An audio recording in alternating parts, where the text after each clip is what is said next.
Hello, and welcome back to another episode of the After the Timeout podcast, sponsored by the IBCA. We are a global podcast that shares the passion for the coaching profession. You will hear the stories of coaches from all around the world. We are covering the profession in game, outside of the game, and anything in between. As always, thank you for listening. We look forward to sharing the coaches' stories with you.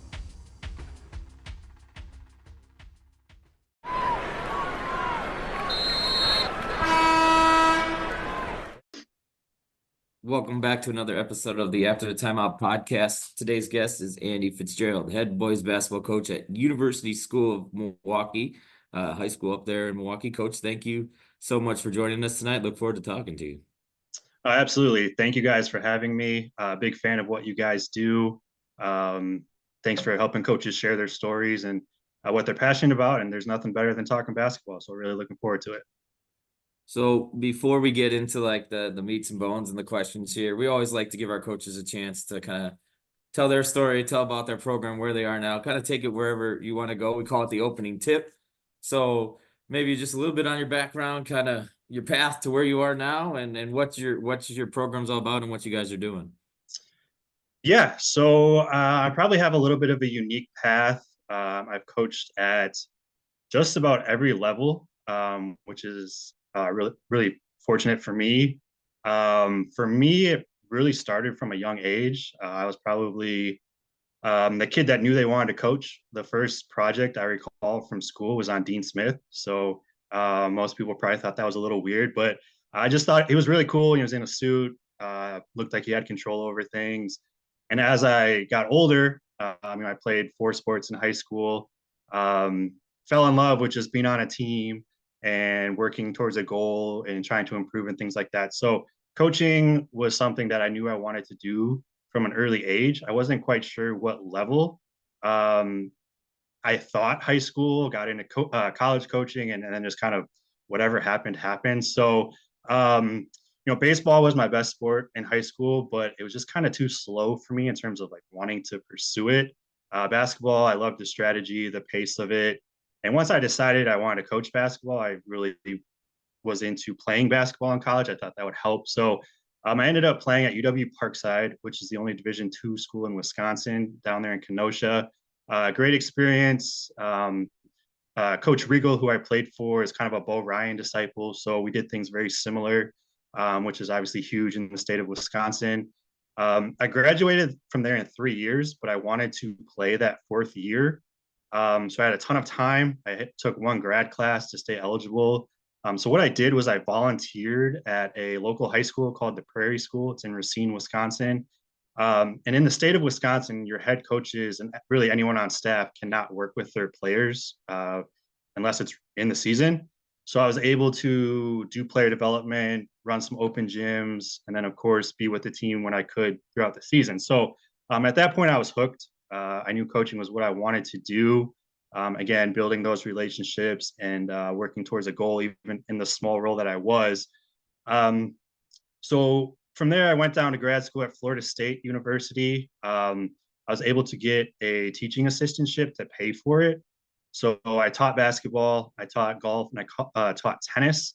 And at the same time, I was able to get involved with the basketball team there. I was a basketball operations intern, which was a ton of fun. The ACC, a lot goes on at that level. That year, we were the only team, I think, ever to beat Carolina and Duke both twice in the same season. So just learned a ton from that. Again, knew I wanted to coach.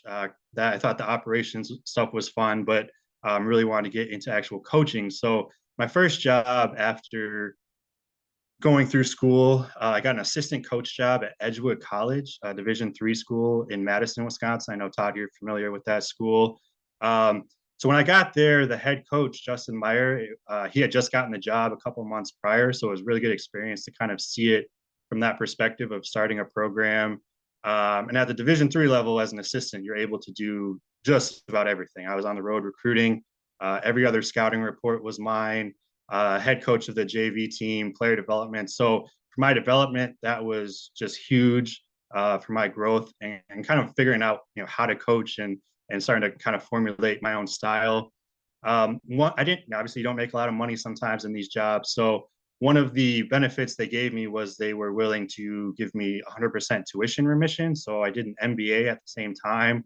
When I got that MBA, it was kind of a natural time to leave after 2 years. Hopefully go make some money.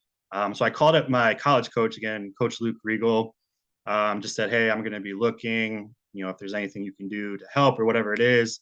And the next day he called me back and he said, Andy, why don't you just come be on my staff? And I was like, well, okay, of course. Like, well, what does that look like? So he couldn't pay me a lot either, but there was some departures in the sport management department in terms of teaching. So I was able to teach there. I was 24 years old. They made me a full-time professor. I had no idea what I was doing. I'd only ever taught, those activity classes at Florida State. But for some reason, they let me do it. It was great for me. Got me out of my comfort zone a little bit, helps with coaching, commanding a room, things like that. So I was able to do that for 3 years. 2 years coaching at Parkside as well. We had the best 2 years in school history. We won 51 games those 2 years, top 10 in the country, number 1 seed in the NCAA tournament. It was just a ton of fun. Same type of responsibilities. Every other scouting report was mine. I worked heavily with the guards. And then recruiting was big as well. Got down into Illinois quite a bit, which is a lot of talent down there. Unfortunately, my third year, the teaching and the coaching just kind of didn't line up. They were looking to hire someone more permanent teaching. They started a master's program and wanted someone with a PhD. However, so I'd left the coaching position. I had been replaced, but however, they called me kind of late and said, our search fell through. Would you like to come teach again? I was like, okay, well, I don't have a job right now. So yeah, would be dumb to turn that down. But like I said, I was replaced on the basketball staff. So I went to Coach Regal and said, what makes the most sense here? Volunteer, of course, but we kind of agreed that he thought I should go learn from somebody else, get some more experience. It was really unique to see going from player to coaching under the same coach, just the differences there. So I went down to Lake Forest College for a year, kind of north side of Chicago, beautiful campus, beautiful area, and was an assistant there for a year. Same responsibilities again, recruiting at the Division III level. You have to reach out to a lot of kids. Worked with the guards as well, and then scouting as well. Got married after that season, so I was like, okay, we might have to get a little bit more serious in terms of finding a full-time job. So there's an upstart junior college kind of on the west side of Milwaukee that was looking for an assistant coach. Got on board there and was able to get a full-time job on campus doing some academic advising, which fit exactly with my passion, helping people. So I advised all the student athletes, which at the junior college level is really important in terms of what classes you're taking, does it transfer, staying eligible, using your credits wisely, all that type of stuff. Spent 2 years there with each year a different head coach. After that second year, I felt really ready to become a head coach. So I started pursuing those jobs. I was able to get the head coaching job at the College of Lake County on the men's side, another junior college in Grayslake. Got the job kind of late. It was kind of mid-July, so we had to put together a roster really quickly, which isn't too uncommon at the junior college level anyways. Lived in Milwaukee, so I was driving quite a bit, but I wanted to treat it big time. They could only pay me a stipend of $8,000, but to me, this was everything. I'd worked hard to get a head coaching job. So hit the ground running. I took over a program that had won, I think, 8 or 9 games, and most of those players had moved on. We were able to win 20 games my first year. We were nationally ranked, which hadn't happened maybe ever there. And things were good. We had a really good recruiting class. And then, like a lot of people, COVID came after that first season and kind of derailed what we were doing there. Couldn't recruit. Our next season was canceled. We could do very limited workouts.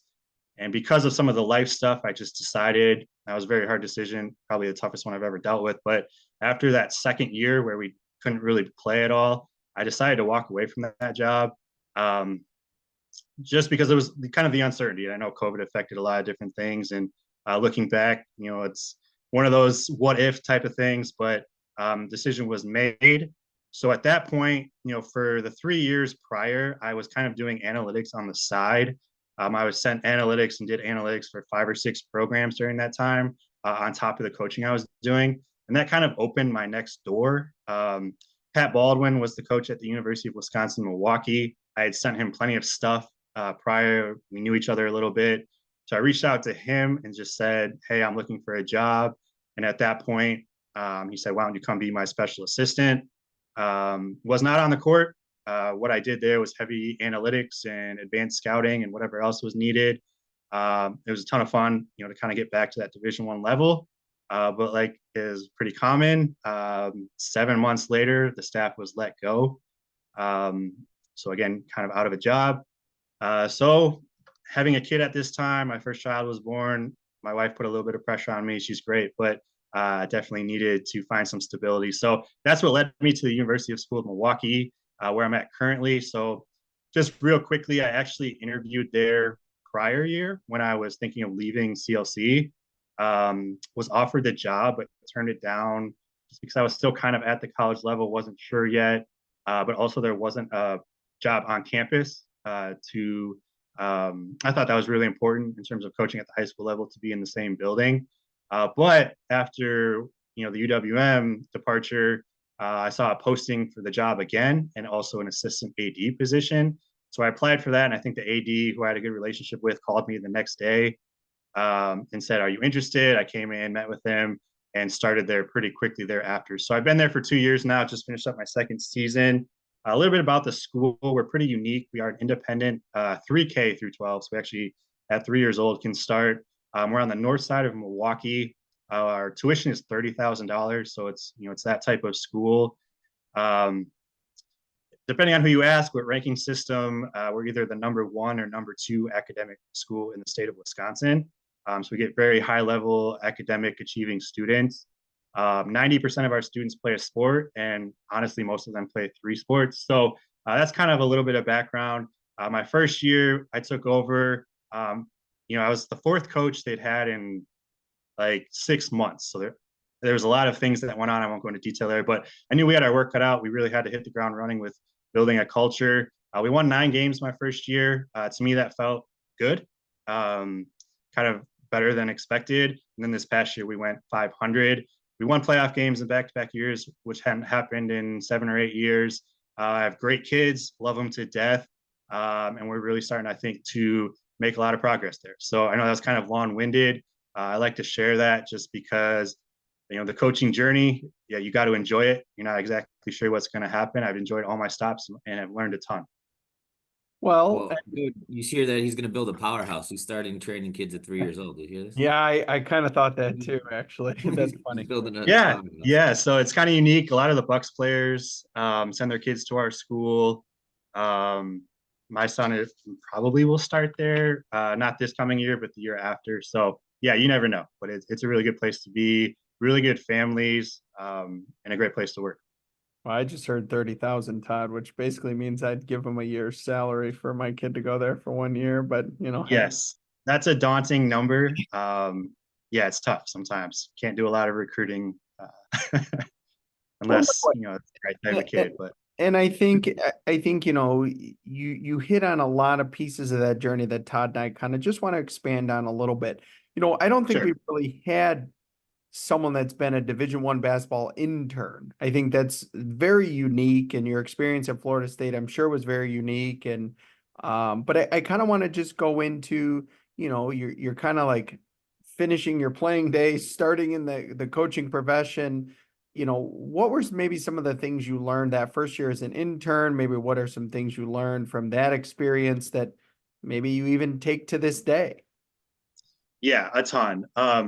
So essentially, I went down to Florida State. I had reached out to the staff prior, but because of my teaching assistantship, I had to graduate in 1 year. So they didn't really want me as a graduate assistant or graduate manager. Just they wanted someone that could be there for 2 years. So I was like, well, I'd still love to get involved. Is there any other options? Was able to kind of work my way into this intern role with the director of operations, Jacob Reidenauer. I was no longer there, but he had been there for a while. He had a really good grasp of the profession and kind of what it all entailed, which is a lot. So the director of basketball operations position can be pretty different depending on the school. Sometimes you do basketball stuff, sometimes not. It's just kind of the makeup of a staff and what the head coach wants. But it's really an administrative position. And it's really the liaison or person that kind of connects everything, ticket sales, camps, travel, you name it, managing the head coach's schedule quite a bit. So it was really, really good to be with him. Probably the number one lesson was just how organized you need to be with that stuff. That's really helped me as an assistant coach when you're planning the travel and the meals and kids are texting you and changing your order last minute, just being able to roll with that. One of the things I took from Jacob is how detail oriented he was and how kind of OCD he was with the travel. He would reach out to, that the airlines or the hotel or the restaurants we were going to be at, 3 or 4 times, kind of updating them like when we're going to be there, make sure you're ready for us. And I think that takes a lot of pressure off the head coach, which is a huge part of that job. Anything that position can do to take anything off the plate of assistants or the head coach was another thing I learned. He was constantly looking for more to do, and obviously I could help in that a little bit. I think putting out fires, which you're going to have to do as a coach. Again, he was connected to everything. It could be something came up in the gym is not ready or whatever it is, scheduling wise, just being able to take care of that stuff so it doesn't necessarily get to the head coach who is working really hard on a game plan or whatever it might be. And then probably the number one thing I was involved with was the summer camps or the camps they put on. I essentially ran those camps, which was great. I mean, we had over 300 kids per session. So you're interacting with the dorms where the kids are staying, the dining halls, making sure you're coordinating buses because we have gyms at different parts of campus, the marketing a little bit, and then of course, actually carrying out the camps. So you're hiring staff and making sure they know what team they're coaching and all that sort of thing. So that's been huge. I've worked camps ever since Wisconsin Marquette. I think that experience has always helped me. I've run my own camps, both at CLC and where I'm at now. So that's helped quite a bit. But just understanding how much, I guess, non-basketball things go into coaching, that helped prepare me to be an assistant where you might only be doing, I don't know, 10 to 20% of your responsibilities in coaching or in basketball. So all that other stuff is just as equally important. And if that stuff is smooth, it kind of just takes the stress away from a road trip or whatever it might be. So great experience to get started with, a ton of fun and learned a lot. Well, for any of you who've ever not had to try to get meals out of kids, that's a daunting task. Yes. The more option, I've learned not to give them every option. Keep it simple because no mayo this, and it's just okay. Yeah, exactly. I just realized I need an intern, so I'm ready. And then you got the ones that don't even put in the order. You're like, well, do you want to eat? Like, and then you give them what they got last time, and now they want something different. It's a lot of texting. So, in your opening tip there, you pretty much covered about every level you could cover, right? Every area. So I think this is really cool to talk to you about because you'll have firsthand experience. But we got a different culture in basketball, right? We have transfers, we have all this stuff going on. Yes. And I think sometimes people think, oh, I'm going to go up and up, but they forget like how good these levels are, right? I mean, can you talk about just some of the commonalities between the levels? Maybe not, high school is obviously a little bit different, right? But in terms of giving people an idea of, and I know basketball coaches know, but give an idea of how really good the basketball is at these levels and the slight differences based on height and size and things like that. Yeah, I mean, you nailed it. There is good basketball everywhere. I think Division II basketball is extremely high level and maybe the most aesthetically pleasing just because the players aren't taking up, the whole width of the court or whatever it might be. But there's a lot of commonalities and then some differences between the two. So I'll kind of just maybe work backwards a little bit or top to bottom, whatever you want to call it. Division I, obviously, when you're at that level, everything just feels really important. There's TV. One of the coolest things was when I was at Florida State, we hosted game day, and part of my job was getting Dick Vitale to his locker room and everything. So you just feel important. The cameras are out.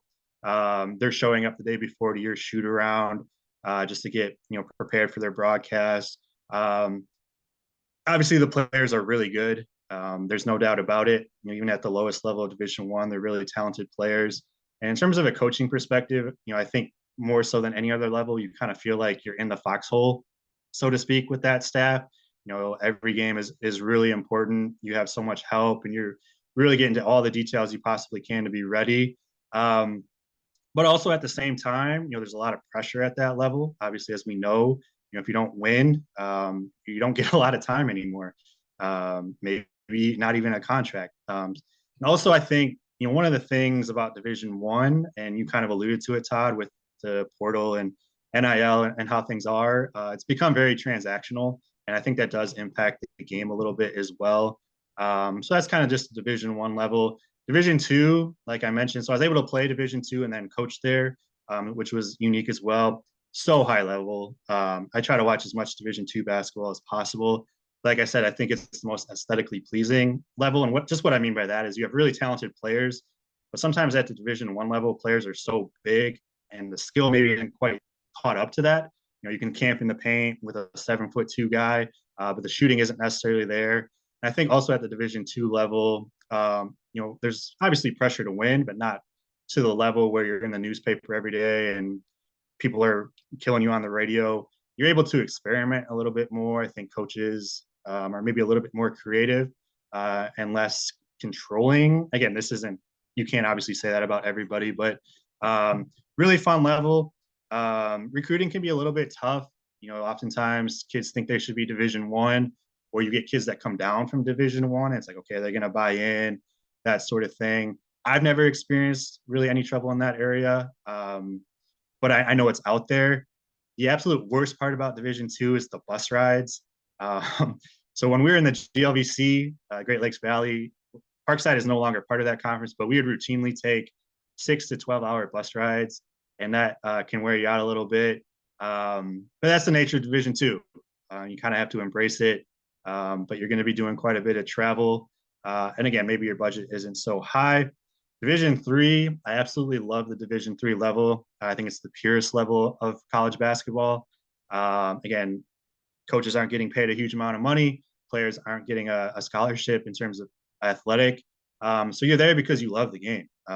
You're there to be a part of a team and enhance your college experience. I love that you can have a balance in your life and do different things, get involved on campus, do difficult majors because you have the time for that and that sort of thing. So like Todd and I were talking about before we hopped on air, you just have a little bit less time with your players and your team at Division Three level.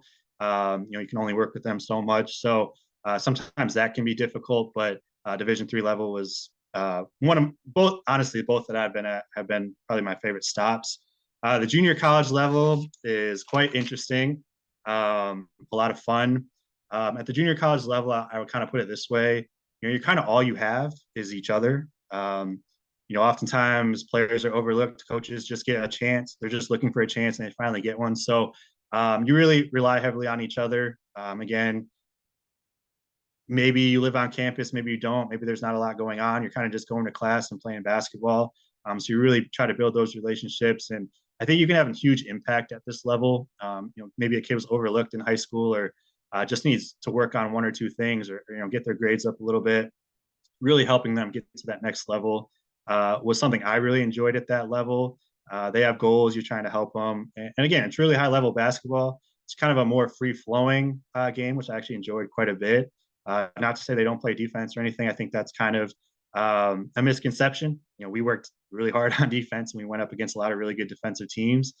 Kind of the other side of junior college, it is kind of a free for all in some regards, kind of the wild, wild west in terms of recruiting. And you're never quite sure who's actually going to show up to campus that first day. And, then the first day of practice, who's actually going to be there. But it's so rewarding. I spent 4 years at the junior college level. We sent kids to a lot of different places, and being a part of their academic journey was extremely rewarding.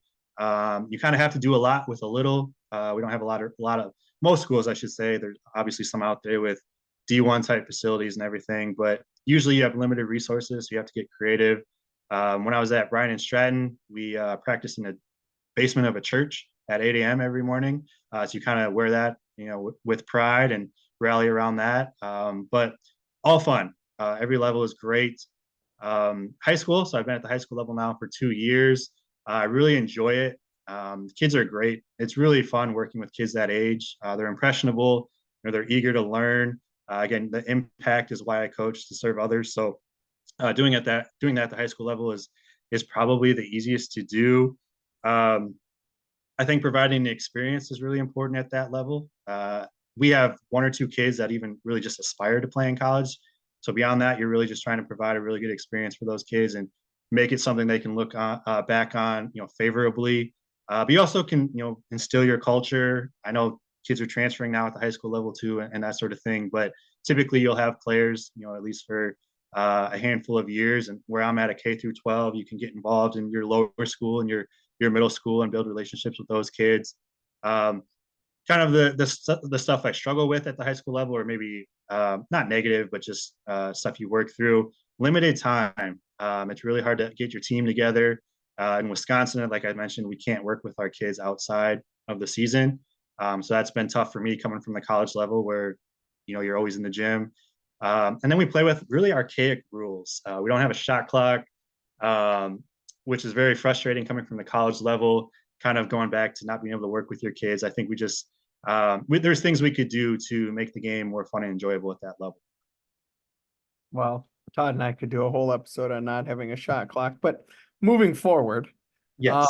the second half of our episode, we're going to really deep dive into analytics and basketball and coaching. But before we do that, and Todd does the halftime adjustments, we just wanted to get into like the journey of writing a book. We've talked to a couple people that have written books, and all the respect in the world, I don't think Todd nor I could write a book.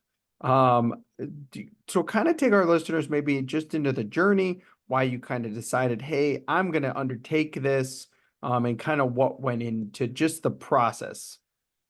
Yeah, absolutely. So just to kind of give you a little bit of analytics background, I think I first was introduced to the concept in like 2017 at a clinic, and it was a topic that I was like pretty interested in. I think, at that time it was just kind of coming about, especially at the college level. The NBA had been doing some stuff for a little bit, but I thought it was really an area where you could use it to your advantage and kind of be that competitive advantage. So I tried to read as much as I could about it. During that time, I started offering my services up to do analytics for different teams. And I just thought, with all that was out there, it was really advanced topics, spatial tracking and this and that.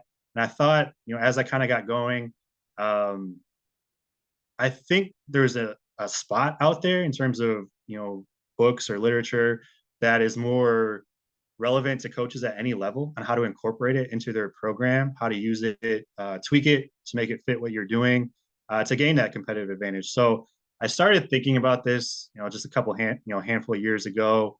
It was always a goal. I always enjoyed writing, enjoyed reading, and it just kind of clicked. I said, well, why don't I just write a book on this?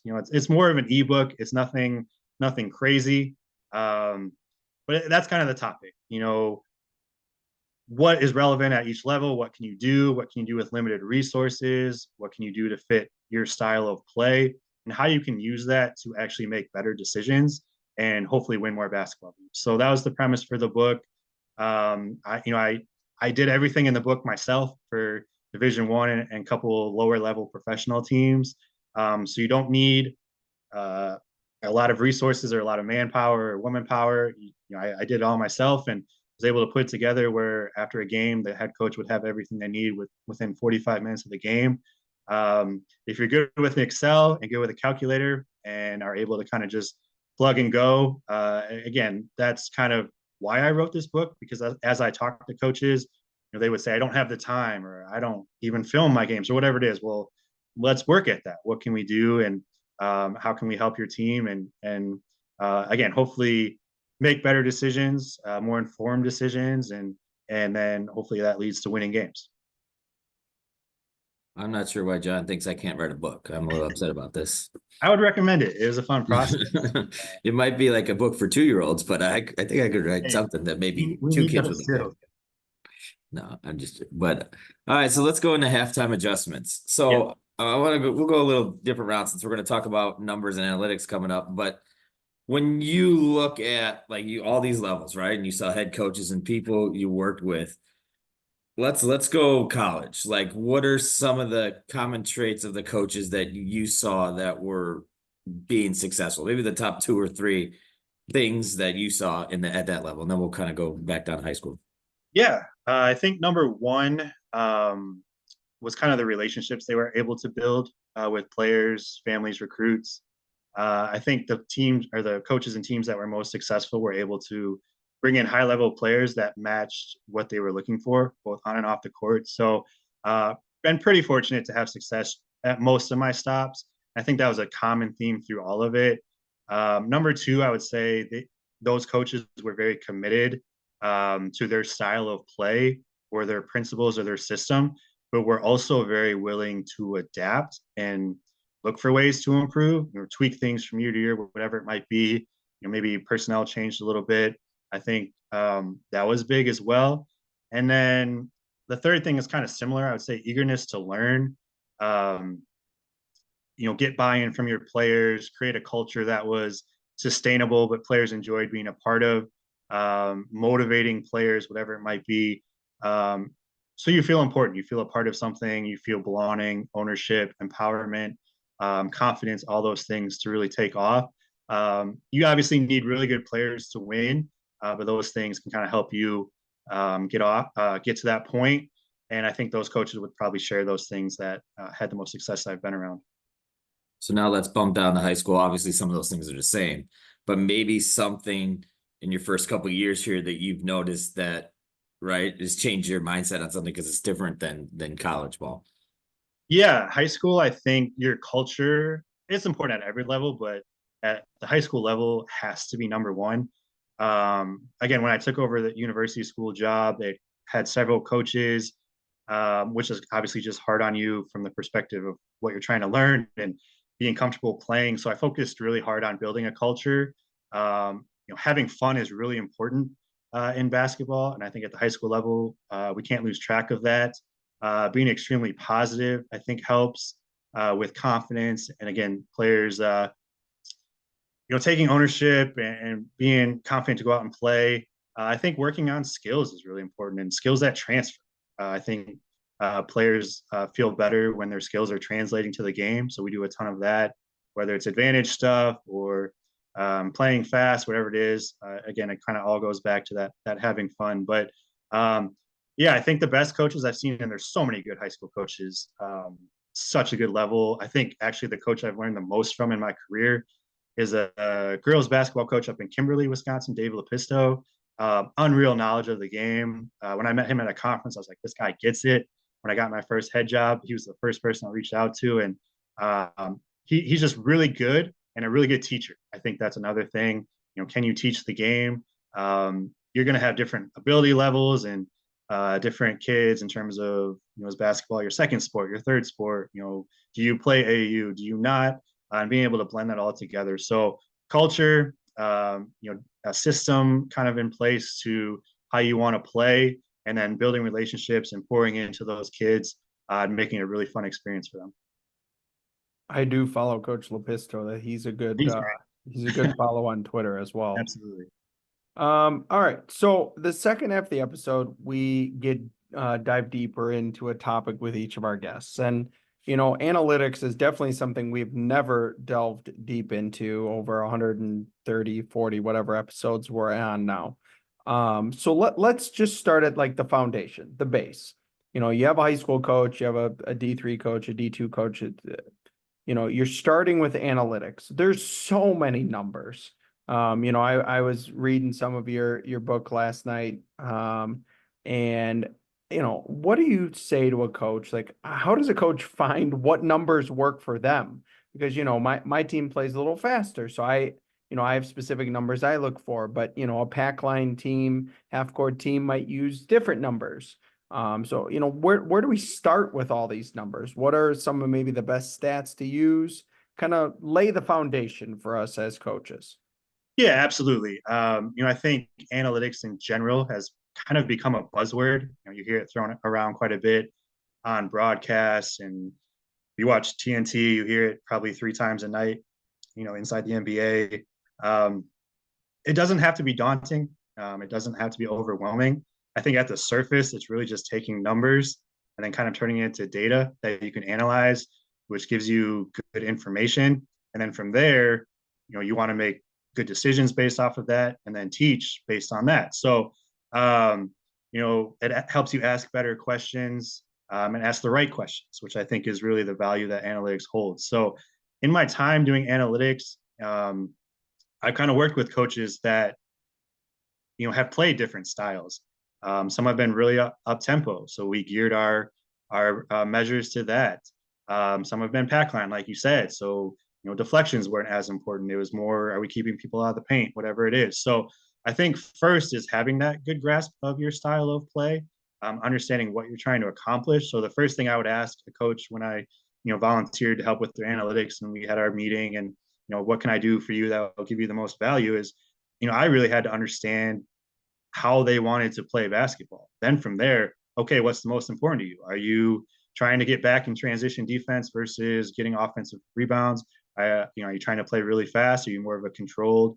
Are you more of a set team? Are you more free flowing? Whatever it is, that kind of, I guess, formulates what you're looking for in your game. I do think there are some things that no matter what your style of play is, you should track. So we'll kind of maybe go through those first, but then from there, pick 2 or 3 that are extremely relevant to your style of play. And again, what you emphasize is what you should measure. It can motivate players. It can give them confidence. It's always kind of a fine line of how much you want to give this to your players. But, if you're emphasizing shooting a lot of threes, well, then you need to measure that so your players understand that. If you're talking defensive rebounding in practice, well, if you have some stats behind that, hey, we're only rebounding at 65% right now defensive rebounds, and it's kind of alarming. Well, maybe that connects the dots a little bit. So it can help you decide what to work on in practice.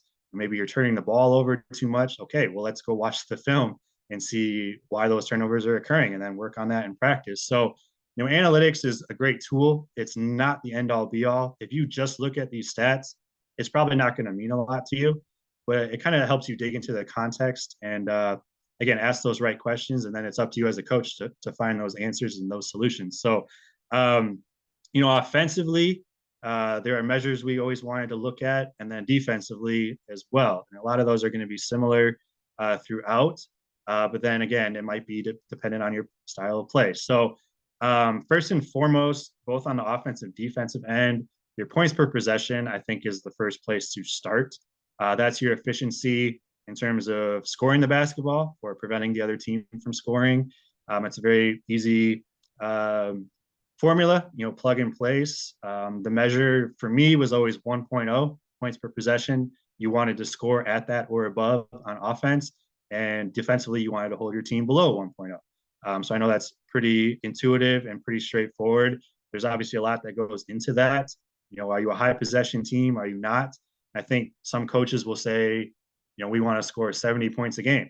Okay, that's great. What if you're playing a team that wants to only play 55 possessions in the game? It's going to be tough to get to 70 points. So understanding context and different styles is important.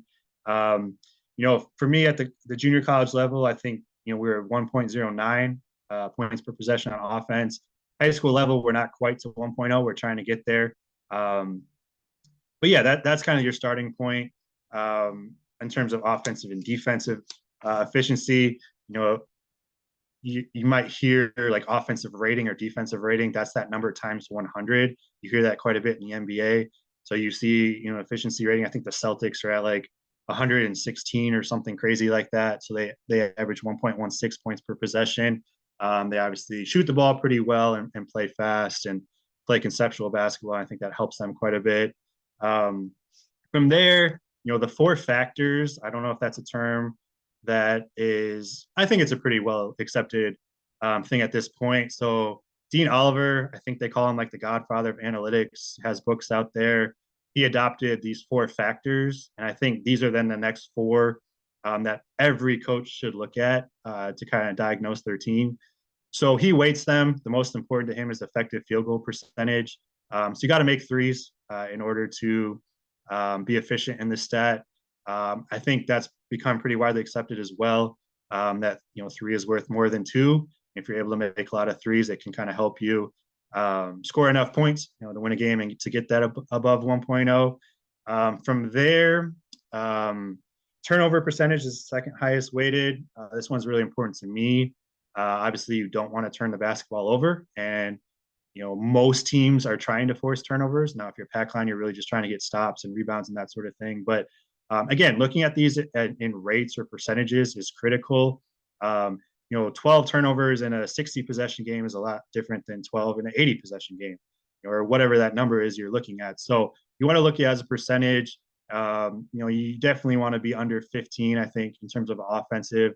And then defensively, it's going to depend on your style. If you're pressing and up in the passing lanes, you want that number to be higher.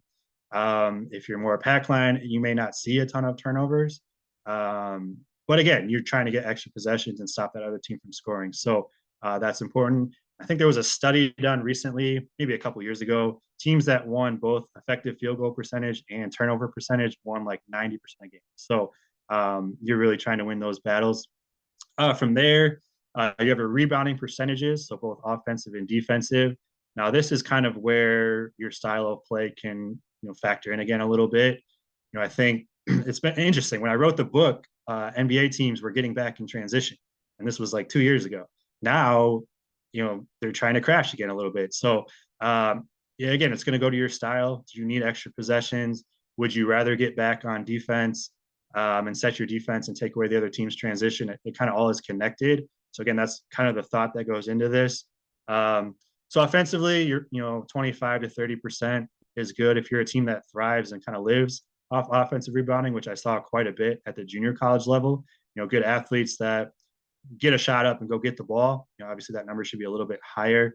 On the defensive side, 75% is usually a pretty good benchmark. If you're up around 80%, you're really controlling the boards, which helps you get out into your transition and everything like that. So mirroring that to your strategy as well is really important. And then the fourth factor is free throw percentage, or the rate you're getting there. We know the free throw is the most efficient shot in terms of expected value and points per shot. Even if you're a poor free throw shooting team, 65% or whatever, you can expect, to get a decent output there when you're shooting 2 at a time. So offensively, how can you get to the free throw line? Obviously, more shooting fouls happen close to the basket. So opening up the paint, attacking in transition, whatever it might be to get to that line there. Defensively, build your strategy to not foul, whether that's pack line or just chesting up or walling up or keeping people out of the paint with a no middle defense, whatever it is. Again, it's really what you value the most as a coach. That might be based on your personnel, your philosophy. But I think once you understand your style of play, then you start picking some other factors to look at. So to get into some of those, for me, I always wanted to track the number of possessions we were getting in a game. You can do that as you're calculating points per possession. And we want to always play fast, so we want that number to be a little bit higher. If it's a number that doesn't quite come in what we're looking at, we kind of look at how we let the other team maybe control tempo or whatever it might be. Other things on offense, I also wanted to get more shots than our opponent, so we tracked it. So usually you can just get that right from the box score. When I was in junior college, we got 8 more shots per game than our opponents, which helped us score almost 90 points a game. We were getting more attempts at the basket, whether it was in transition, offense rebounds, whatever it might be. And then for me on offense, like paint points was really important. I think anytime the ball can touch the paint, whether it's off the drive, into the post, whatever it might be, is really important. So we track that. And I actually adopted something from something I learned from Brad Underwood, an assistant that he had. They track any paint. They count a paint point anytime they score where the ball touched the paint that possession. So driving kick, inside out, get in the paint, ball kicks out, that guy is able to drive in, whatever. And I adopted that because I think it's really important just to touch the paint. We like to shoot a lot of threes. Transition is fine, but from there it's more driving kick or inside out. So I adopted that. Defensively, some statistics. Again, what you value. We want to take away the 3. So I just would look at made threes that our opponent had. And at the college level, when I was in junior college level, the teams we played were only able to make 6.6 threes a game. I like that number a lot. because typically we were making like 10 to 12, if not more. So we were getting a pretty good buffer there in terms of an advantage there. Deflections is a big one. Some teams emphasize it, some don't. So the first team I did analytics for was the University of Wisconsin. They're very packed in the gaps, so deflections wasn't as important to them. Some other teams, Shaka Smart, living in Milwaukee, Marquette is a big one. They try to get 32 a game, and they put it on a whiteboard up at timeouts and use it as a motivating tool and that sort of thing. So again, whatever you value is what you want to track, and then use it as a goal and see if you're hitting on that. Likewise, looking at paint points defensively, we want to keep people out of the paint. Primarily, we're a no middle defense. Anytime, my 4 years as a head coach, we want to keep people out of that paint, and obviously guard the 3-point line as well. So those were the main ones. There's plenty more that you can look at. So real quickly, I'll just kind of go through some of those. Again, whatever you want to look at is great. So some other ones that I have done at different stops. Just point out my notes to make sure I hit on all these. Points off turnovers. Again, if you're really trying to turn the ball over, how often are you converting that? That's important. Screen assists, a great way to get other players motivated. Did your screen lead to an open three that we hit, or a back, a blast or a rip or a cross screen, whatever it is? A great way to motivate players, and you can show that in film sessions. Hey, we scored because you set this great screen. Great way to point some other guys out that are kind of doing the things that don't show up in the stat sheet. Hockey assists. So I don't know. I watch a lot of hockey. So the passer that passes it to the passer that gets the assist also gets an assist in hockey. So we're big in one more or drive, kick, swing, that sort of thing. So that initial action, we like to reward that person as well. Kills or turkeys is some things I've heard where you're trying to get 3 stops in a row. But if that's something you value, like measure it. See how many you get in a game. There's been studies where if you get, I think, 8 of them in a game, typically you win, whatever it is. Use that again in practice. Hey, call it your kill drill or shutout drill, whatever you want to call it. Yeah, where your goal is to get 3 stops in a row. One, it can really change the momentum. You can go build a lead from 6 points to 12 during that time, or say you're down 6, and that can bring you right back to the game. So bring that as well. 50-50 balls, whatever it is you want to track. There's so many different things. Be creative with it. Number of passes, number of high fives, all things I've seen tracked, and that can kind of get into your culture as well. So yes, whatever you value and you feel is important to measure, definitely do that. So let's talk about organizing this, right? And putting it in a way where your coaching staff can understand it, right? And know it, and then your players. So how do you go about that system? Yeah, I think understanding, the coach you're doing this for is important. For me as a head coach, I am a numbers person. Give me as much information as possible, but definitely keep it simple, keep it to the point, and limit it to those things that they're going to value. So I created a chart. It's kind of the main thing I sent to these coaches. It's very organized. I color code it based on maybe your goal or your average.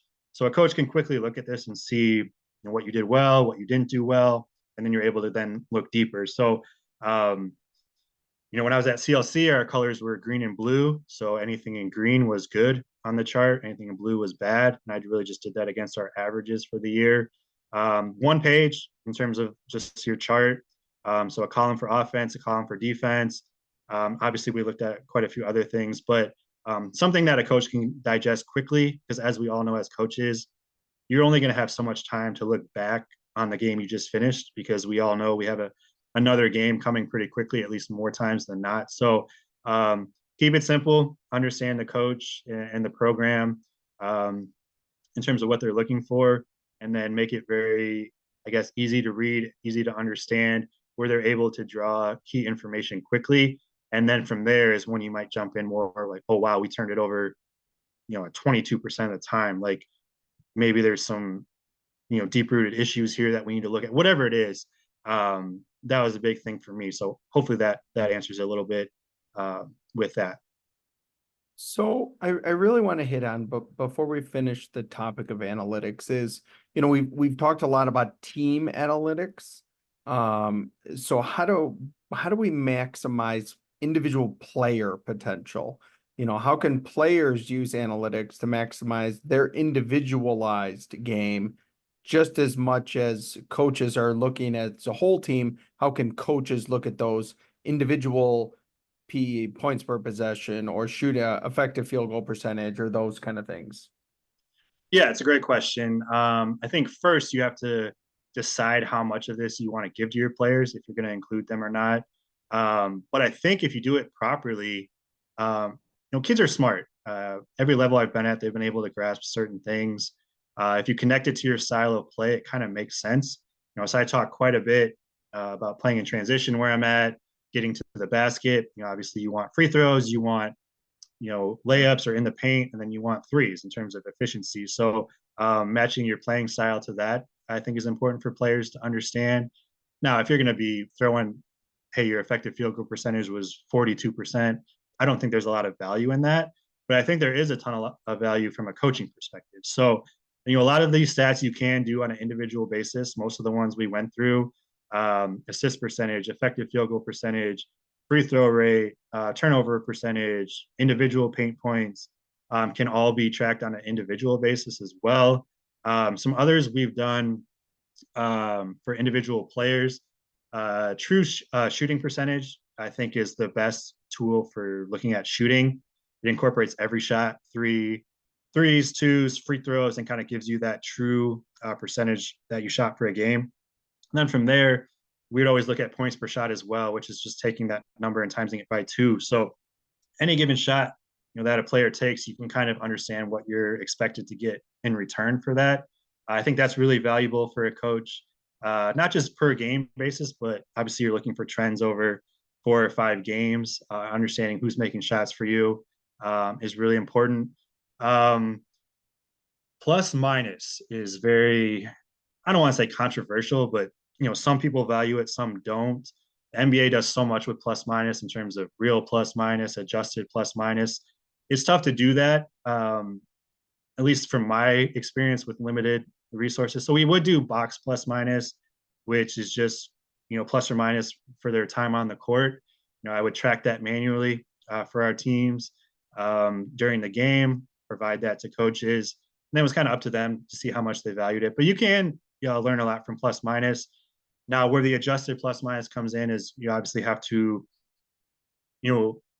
understand who else is on the court, the other 9 players. Maybe a player was out there and did nothing wrong, but they were -9 because, 2 other guys turned it over and blew a defensive assignment. So, plus minus is probably the one where you just have to, put a value on it. It's not the end all be all. But we would do lineup plus minus as well, which I thought had a little bit more value. And then, something else I did was create a grading system for players. Some coaches love this, some coaches not so much. Not something you want to share with players. Even if they get an A, like, they won't understand it. Probably not worth going down that road. But from a coaching perspective, I think it can have a lot of value. Again, with everything, context is key. So one example I always like to share is I did analytics for Marquette when Marcus Howard was there. If you guys remember Marcus Howard, he was an extremely high usage player, had to create so much for the team. So there was times he would turn it over, just based on having to do a lot. He would miss shots. So he would grade out sometimes as like a B minus, C plus. But if you watched the game and they won, you knew it was because of him. Like, he carried the team, he created everything. So with everything, context is key. But I think for your rotation guys, making a decision on who to start or who to get, who's that 8th, 9th guy, I think it can hold a lot of value, especially over, again, a period of time. I wouldn't make any decisions off of 1 or 2 games, but once you get 5 or 6 in, or even more down the road, I think it can start to show trends. And then we would keep those grades throughout the year. We would have an overall grade, so we would constantly be calculating that after each game. And again, it's just tools for coaches to make decisions, hopefully good decisions, or at least decisions rooted in data and information where you have some evidence or some something to go off of. So I value it as a head coach. I constantly do it with my teams just to get an understanding of who's bringing a lot of value, who's doing it in a certain role. Understanding role as well is important. That's something we've looked at on an individual basis as well. So as we go into our last two segments, the first one we call 30-second timeout. It's kind of your platform to kind of talk about whatever you would like. There's no referee in your timeout here, so it's a rough 30 seconds. But it can be about your family, your program, something you want our listeners to know, something outside of coaching, something outside of basketball. Turn the tables and ask Todd and I a question. It's kind of your dime, your dance floor, as Todd would say. Awesome. I love this segment. I think it's a lot of fun. So I do want to just maybe say three things, and then I'll definitely turn the tables on you guys. I mentioned the shot clock. Anyone that's willing to listen, I will say this. I think we need to move towards modern basketball. Not every state has a shot clock. Not every state plays by the same rules. I think it's time. We need a shot clock. It's better for decision making, better for development. It's more fun, and it puts the power or more power back into players' hands, which I'm all for. The second thing, and Todd and I were kind of talking about this, so much, with NIL and portal and social media, a lot of coaching has become transactional, or not coaching, but the basketball profession or industry. I would just encourage coaches, again, just to be transformational, be a servant leader. We're helping people. That's what we're doing. We're teaching, we're coaching, we're molding, people for the society and to move on. So whatever we can do to get back to that. I know NIL is here to stay and portal is probably here to stay, whether it gets tweaked or not, but let's not lose focus of why we coach. And then a really cool trend I've seen this year is just kind of in the hiring. I think we need to hire coaches that can coach basketball, whether that's at the small college level, the high school level. I've been really encouraged by that. A lot of really good coaches are getting chances now, and not everybody wants to coach Division I or whatever, but it's been really cool to see coaches that can really coach basketball finally get that opportunity. And then lastly, I'm just curious, do you guys use analytics? What have you seen? I know you probably both embrace it, but are you guys measuring stuff, using that with your players, that sort of thing? I'm going to let you start, Todd, because I know you do enjoy analytics. I do have an answer, but go ahead. Yeah, I mean, I'm just always, obviously we track certain things, right? It depends on the year and what we're looking at, but I always enjoy some of the advanced stuff, right? That you can get the college level, like some of the lineup stuff, and you can even do that in huddle at the high school, right? But like some of the things that are out there that maybe coaches aren't used to, but even like simple high school programs now have all kinds of stuff. And I don't know, it just depends on the year, but I like looking at different things, see what works for us that year. Lineup stuff, like you said, plus minus is tough because it's not always their fault. So I wish there was a better way. And I know some programs do, but obviously you have funds or whatever, but to track like individual stuff and individual matchups at times, right? Because I feel like a lot of times you use the eye test, but it's not necessarily what's happening, right? There's a lot of other factors that go into it. So, yeah, I kind of enjoyed looking around at it and finding what works and finding new stuff for us. I actually think one of the ways I use numbers is, and as Todd said, I think Todd said it perfectly, is, sometimes different numbers work for different teams. Again, we play fast, we try to force turnovers. So some of the numbers you talked about, like deflections, points off turnovers, I look at every year. But it's something I've really started to do in like the last 4 or 5 years is with each team, I look for different trends. So for example, what I mean by trends is, if a team, let's say that in the games that they force 15 or more turnovers, they're 12-1, and in the games they don't, they're 2-7. Well, I kind of do start as the year goes on to kind of put a little bit more weight on that number because the trend doesn't lie.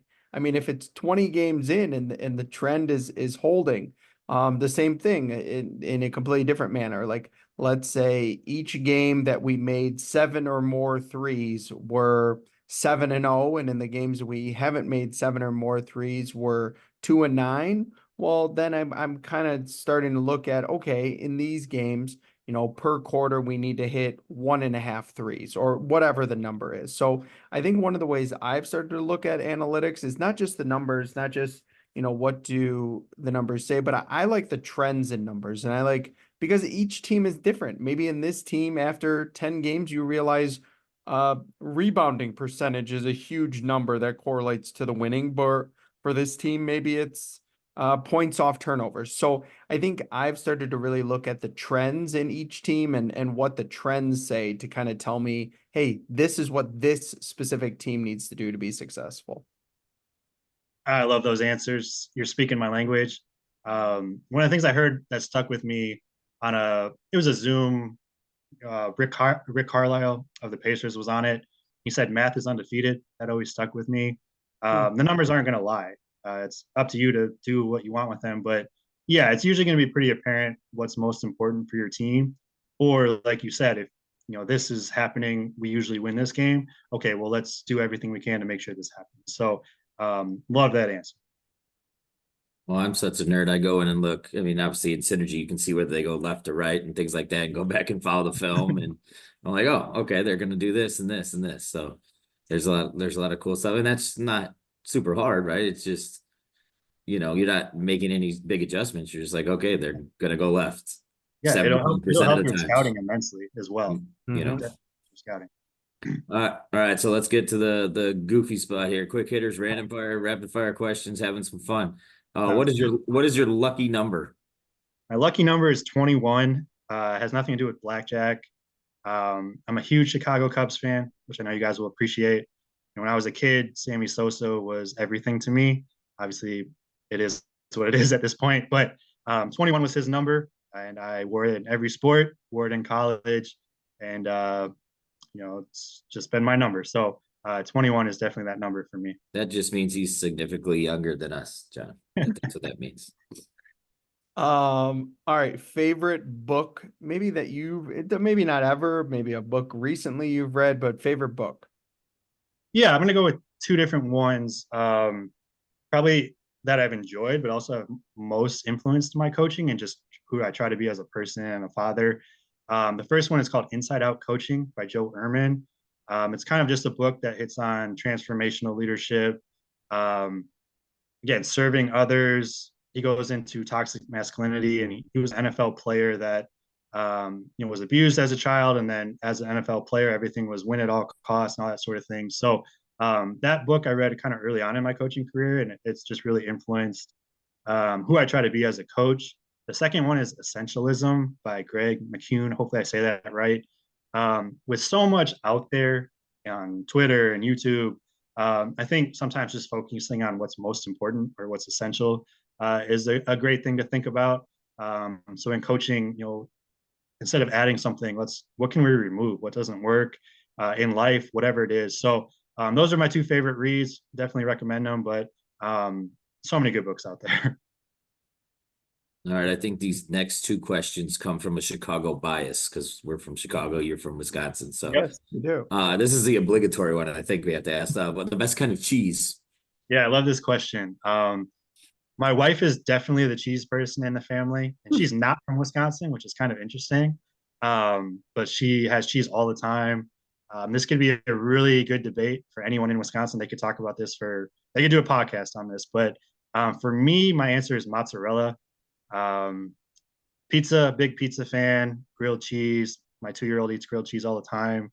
I think mozzarella melts really well. I know that sounds kind of weird, but you can put it on anything. So I think it's a versatile type of cheese, if you will. Cheese analytics. Yeah, there you go. Yep. Right there. You just gave us cheese analytics. Mozzarella melts well. I love it.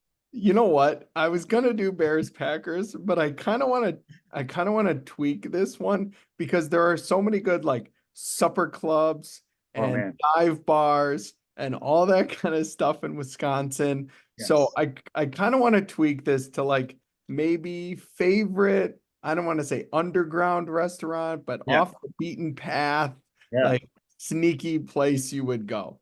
Yeah, there's a lot of them. Like you said, the supper clubs are everywhere. You can always get a good fish fry, good home cooked meal, whatever it is you're looking for.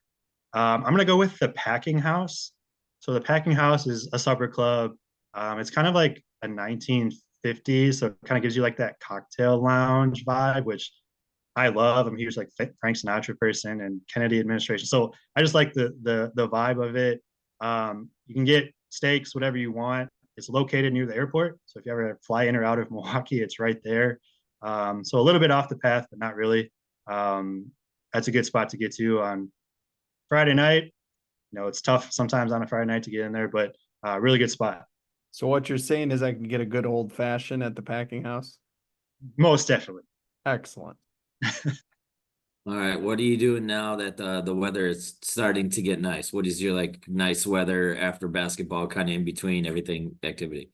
Yeah, I mean, as you guys know, you really just try to get through the winters. Obviously, coaching basketball helps, but in the Midwest, when the weather turns, it's great. I'm a huge golfer. I try to play as much golf as possible. I do have really young kids, so that doesn't happen as much. The other thing I will say is I just like to be outside with my kids, take them on walks. I got a 2-year-old and had a daughter 4 weeks ago. Take them on walks, take them to the park, go sit on a patio, and really just try to really take advantage of that weather. So I do find this one, and the reason I saved this one till last is I'm just curious, as we look towards analytics in the future, what's maybe a number, maybe that's not as used now that you could see used soon in coaching? Yeah, it's a really good question. I think in analytics, most things start in the NBA and kind of work their way down. So this is used a little bit, I would say, in the NBA. Obviously, they can use technology to track where people are on the court, and most players are wearing some type of device and their dots on a screen. I think like contesting shots or altering shots is going to be something more coaches are looking at. So I always try to track contesting shots or how many shots you contested. It's subjective. It's tough. It's hard to see in the game of the flow of the game, like how close and what's your measurement for how close it needs to be contested. So, sometimes I think block shots can be overrated, but if you contest or alter or even prevent a shot, that's almost more valuable. So something like that, I would probably go with. As that technology starts to maybe trickle down a little bit, I think coaches know it's important. Obviously, the percentage that it goes in goes down if you contest it or if you make a player dribble into a shot. But I think more coaches will start to look at that because with spacing the way it is, obviously you're going to give up a lot of shots. It's just the way the game is played now. But if you're contesting it, in many cases, that's the best you can do. So measuring that, I think, is going to be more prevalent or more heavily used real soon. So as Todd and I have joked with many a guest, there's a reason that we are PE teachers and social workers because we don't really like math. But in this episode, we really enjoyed hearing about the numbers in math. So Coach, thank you for joining us today. We really appreciate it. I know our listeners are going to get a lot out of this episode. So thank you for your time. Absolutely. Thanks for having me. I'm happy to share. If you're looking for some of this materials, I'm more than happy to share. Feel free to reach out on Twitter. If you want my cell phone number, I'll be happy to give it out if that's okay with you guys. Yeah.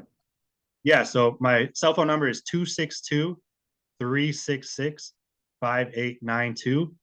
Full disclosure, I am a millennial. So if you call me and it's a number I don't recognize, I'm not going to pick up. But if you text me or leave a voicemail, like we're good from there and happy to share. I share my book all the time. Writing a book is never about the money or selling it. It's about helping people and more than happy to share to anyone that's interested. But again, thank you for having me. Really enjoyed it. You're welcome. Listeners, please reach out to Coach. I know I've enjoyed our conversations. Thank you, everyone.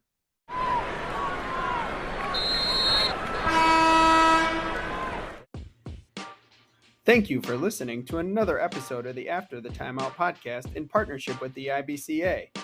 Please be sure to rate us on whatever platform you are listening and give us a 5-star rating. For more show content and updates, please follow us on Twitter at After the Timeout. As always, thank you for listening. Tune in next time for more content on the court, off the court, and anything in between.